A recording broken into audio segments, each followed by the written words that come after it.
Hi, I'm going to talk a little bit about the black-tailed prairie dog and why you should care about them, and why they need our help, and I may cry.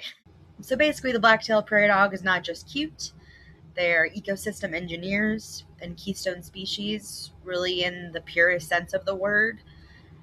Uh, the more you dig into, pun intended, the information about them, the more you learn about just how incredible they are at their job.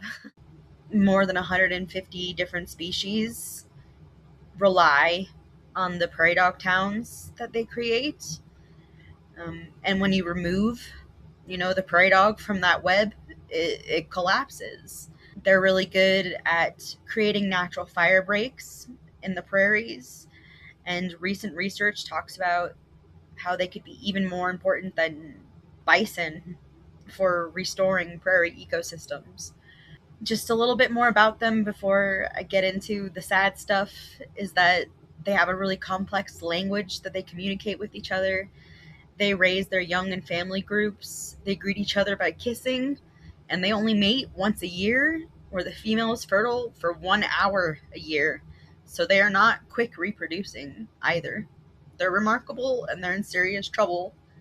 In the state of Colorado and in many other states, it's legal to basically recreationally shoot um, prairie dog colonies, and we have a case study, multiple case studies of entire colonies being wiped out in an afternoon.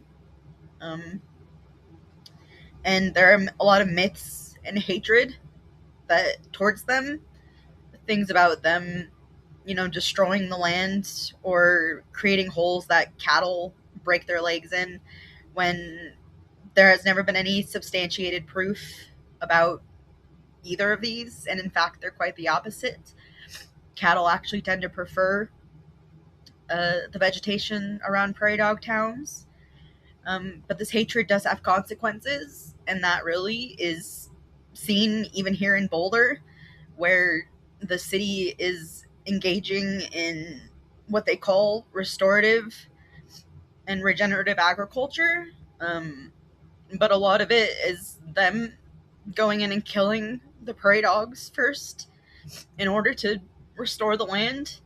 Um, and it doesn't make any sense to take out the keystone species to do ecosystem restoration. Basically, the black-tailed prairie dog meets all the criteria for endangerment, um, but they are not listed as endangered, and it makes me wonder why. And as a Lakota person, I have to be honest with you that when I look at what happens with the prairie dog, it reminds me a lot, not just of like the bison, the buffalo, the eagle, the beaver, but also what happens with my people as well. It's very difficult not to see that pattern. Like then, were designated as nuisances. We've been hated, blamed for damage that we did not cause. Like them, we have faced plagues, and like them, we have also been relocated and our land compressed into even more tinier boxes until we're surrounded on all sides by the hostile and the unfamiliar. And this is not a coincidence, this is a pattern. But it doesn't have to be this way. Coexistence is possible, and it's better for Colorado. It's better for the land, the water, and the wildlife. They deserve to be here. This is their land too. And we do not have to live in a future where they are only in museums and in zoos. They were here long before us, and they deserve to still be here. This is their land too, and we need them. They are our relatives. Mitakuye Eyasin. Um, I would like to ask that you contact the CPW and ask them to reclassify prairie dogs as a nuisance to a keystone species. And also, if you can contact the city of Boulder and ask them to reconsider how they're going about restorative agriculture. Thank you very much.